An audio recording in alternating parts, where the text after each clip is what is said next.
Hey, salut tout le monde Bon et matin. bienvenue. On est samedi matin présentement si vous posez la question et on répond à des questions le samedi matin sur le sofa parce que c'est chill le samedi. Ouais, c'est. Puis on On, a un sofa ouais. chill, fait que, on a décidé que On a enlevé notre cravate ici. C'est la journée habillé relax. Là. en plein ça. Au bureau, le boss ne met pas de pression. Puis on répond sur le sofa. Bon, fait que j'espère que vous profitez de votre week-end. Puis on va commencer par une petite question de musculation pour vous autres. Puis essayer d'égayer un petit peu votre samedi. Donc, Jérémy va nous aider parce qu'il nous a posé une Une question. question. Ah ouais. Merci. C'est tout Jérémy, dans le fond. Là. Ouais, c'est ça qui va vous aider à vous monter votre énergie pour votre week-end. Donc, Jérémy, qui vient de France, 19 ans, 1 an d'expérience en musculation, il nous demande voilà, j'aimerais savoir comment avoir des abdos bien définis et est-ce compatible avec la prise de masse? Bonne question. Comment ne pas entraver sa progression en force si l'on fait une sèche pour faire apparaître ses abdos? Qu'est-ce que tu en penses, toi, Étienne? Correct. J'espère que tu commences, mais je vais Ouais. aller. Dans le fond, tu nous dis pour voir mes abdominaux, je dois perdre du gras. Puis si je perds du gras, ça va limiter ma prise de masse musculaire. Puis tu as raison. Tu as raison, il n'y a pas vraiment de solution magique pour prendre du muscle pendant qu'on maigrit. Notre approche sur musculationprisedemasse.com avec les programmes du mois, c'est d'alterner des phases de prise de masse avec des phases de perte de poids. Parce que le corps peut vraiment faire une chose à la fois, prendre du muscle ou maigrir. Puis si tu essaies de lui faire les deux en même temps, il va faire les deux à moitié, puis à moyen long terme, tu vas obtenir moins de résultats. Donc, c'est sûr que si tu fais peut-être la façon, là, pour essayer de répondre à ta question, la façon de ne pas entraver ta prise de masse avec un cycle de perte de poids, c'est de minimiser ta perte de masse musculaire pendant ta phase de perte de poids. Et puis ça, il y a 3 façons de faire ça. Ouais. OK? Les 3 façons, tu veux-tu les dire ou je y vais? Bon, je peux bien les dire. Ouais. Donc, la première, c'est de continuer à vous entraîner pendant que vous perdez du poids. En musculation. En musculation. Ouais. Donc, le fait de stimuler vos muscles va faire en sorte que votre corps va se dire ben, je suis aussi bien de garder mes muscles et pas les brûler en énergie. Puis l'entraînement en musculation doit rester de style hypertrophie.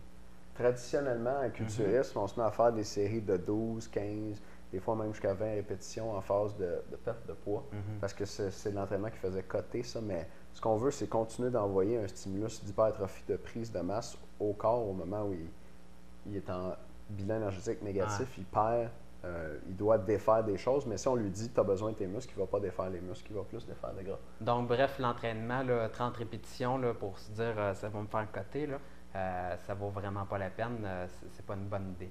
Donc, deuxième chose à retenir, vous ne devez pas perdre trop de poids à la fois. Donc, si vous vous mettez à perdre 10 livres par semaine, c'est certain qu'il y a plein de muscles là-dedans.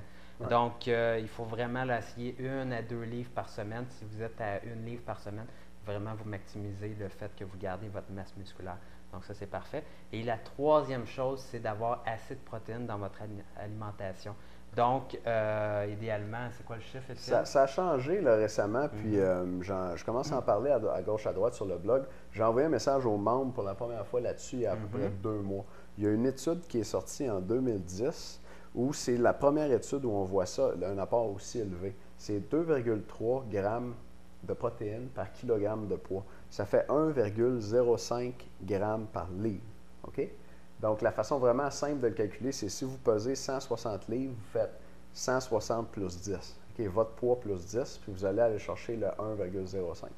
Et donc, ça, c'est la première étude où on a trouvé que d'avoir un apport aussi élevé que celui-là, parce qu'avant, on avait toujours recommandé 0,82 g par livre ou 1,8 g par kilogramme, puis c'est la recommandation qu'on donnait sur musculationprisedemasse.com.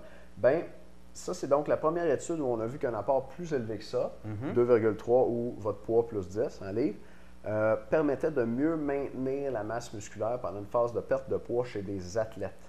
C'est intéressant que cette étude-là ait été faite chez des athlètes parce que des fois, les études qu'on fait sur des gens sédentaires ou d'autres populations ne s'appliquent pas toujours très bien aux gens qui s'entraînent. Donc là, chez des athlètes, on a vraiment vu qu'un apport en protéines plus élevé que ce qu'on recommandait jusqu'à maintenant permet de mieux maintenir la masse musculaire. Donc, Jérémy, quand tu fais tes phases de sèche pour voir tes abdominaux, il faut que tu gardes en tête ces 3 facteurs-là. Continuer à faire de la musculation en hypertrophie, ne pas perdre trop de poids trop rapidement, donc 1 livre par semaine serait à peu près l'idéal, et de manger beaucoup de protéines, 2,3 grammes par kilogramme de poids dans ton cas. Pour nos amis au Québec, c'est votre poids en livre plus 10. OK. Donc, habituellement, une personne sédentaire qui perd du poids va perdre environ 25 75 de gras et 25 de muscle. Donc, si tu appliques les 3 conseils qu'on vient de te donner, bien, tu vas vraiment réduire ça et ça va vraiment valoir la peine. C'est important de manger plus si tu veux prendre de la masse musculaire. Donc, pas le choix. Il faut vraiment faire les deux. Difficile de faire les deux en même temps. Donc, aujourd'hui, dernière journée pour voter sur le sondage. Le sondage pour le nouveau logo. Votez pour le logo que vous préférez. Et puis, dites-nous donc dans les commentaires en bas ce que vous pensez de notre thème du samedi. Samedi casual. Ouais, sur le sofa. Donc, si vous aimez ça, j'espère bien. Et on se revoit super bientôt. À bientôt. Ciao. Ciao.